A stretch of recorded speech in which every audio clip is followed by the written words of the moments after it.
Alright, just wanted to show you on this Harley Davidson Sportster I got here. Took the carburetor off. A couple things I want to show you.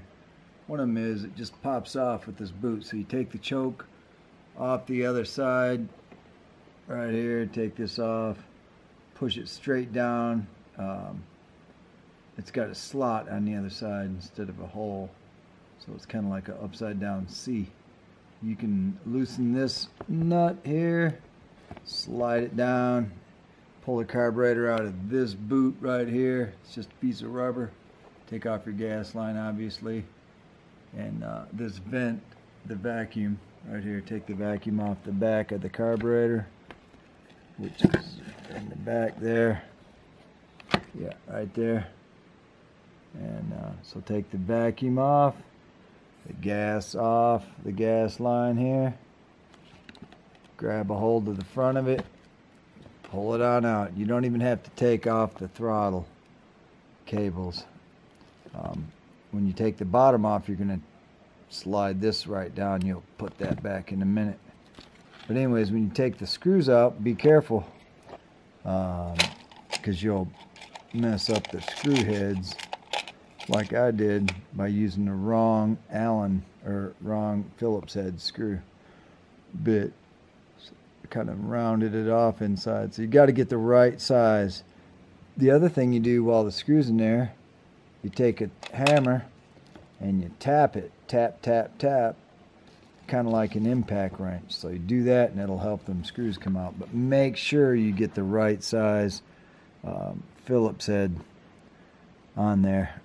And I don't know if this one has a number or not, but it's got to be the right size. You can't use the wrong one.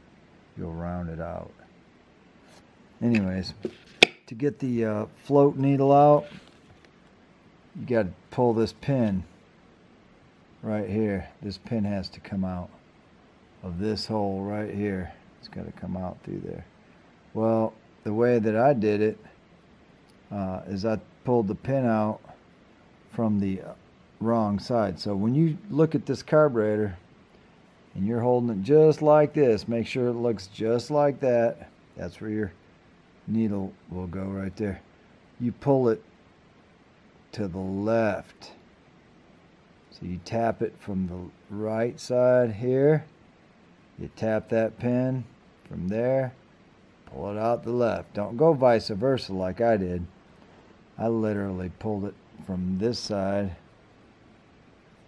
and pulled it all the way out that way. Well, all I done was had to use a pair of vice grips.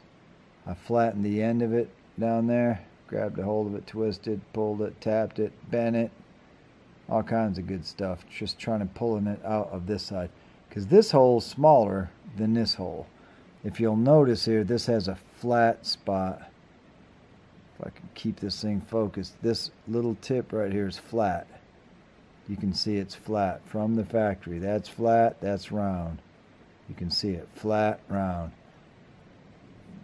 What that tells me is this hole over here is bigger. So see how nice and easy that goes in? Nice. But when you try to put it in the other side, like so, it's totally different. It's hard. So it goes in very hard. In fact, that's as far as it goes right there before I get a lot of resistance. So, and I pulled it out through this hole here, the whole thing. So anyways, just letting you know. So when you go to take your float needle out, don't be trying to push it through this way. Make sure you tap it through this way. All right. Good luck.